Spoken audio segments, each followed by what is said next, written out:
इन्ना अतैना कल कौसर प्यारण वारो बेटोवा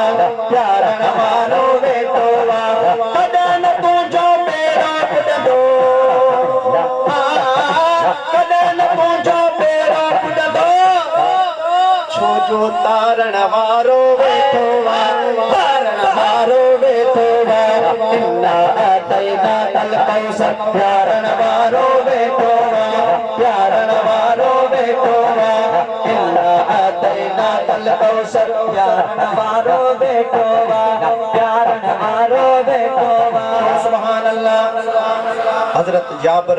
महबूब जी दावत कई उनते सरकार करम किए कयो सुभान अल्लाह। मिलाद जी निस्बत सां ही शेर आए पेश कंदासीं चओ सुभान अल्लाह। है जाबिर जा पुट मोल हुआ बई महबूबन के खबर अगे हुई चओ सुभान अल्लाह। जाबिर जा पुट मोल हुआ बई महबूबन के खबर अगे हुई वो सरकार उनके छा पियो फरमाए जाबिर तोखे केड़ी गणती जाबिर तोखे केड़ी गणती छोजो अज तोड़े जियारण वारो आयो जियारण वारो हा हा हा हा हा इन्ना अतैना कल कौसर प्यारण वारो बेटोवा प्यारण वारो बेटोवा थक जी त कोन जाओ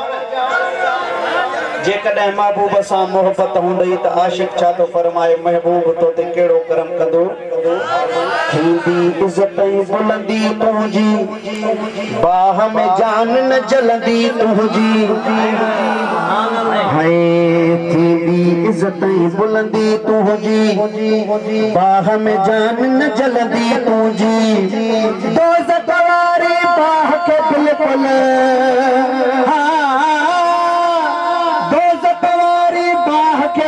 बिल्कुल तारण वारो बेटोवा तारण वारो हा हा हा भाई हाथा खड़ी पोया वारो हाथा वदे हा हा हा हा बेटोवा इन्ना अतैना कल कौसर जेके अज असां तव्हां जहिड़ा गुनहगार महबूब जा दीवाना चओ सुभान अल्लाह। आशिक जॾहिं जन्नत ॾे वेंदा चओ सुभान अल्लाह। आशिक जॾहिं जन्नत ॾे वेंदा महबूब खे ॾिसी ॾाढो ख़ुशि थींदा चओ सुभान अल्लाह। आशिक जॾहिं जन्नत ॾे वेंदा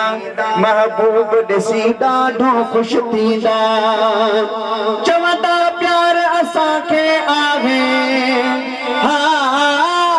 चवंदा प्यार असांखे आहे छोजो रब खे रिझाइण वेठो रब खे रिझाइण वारो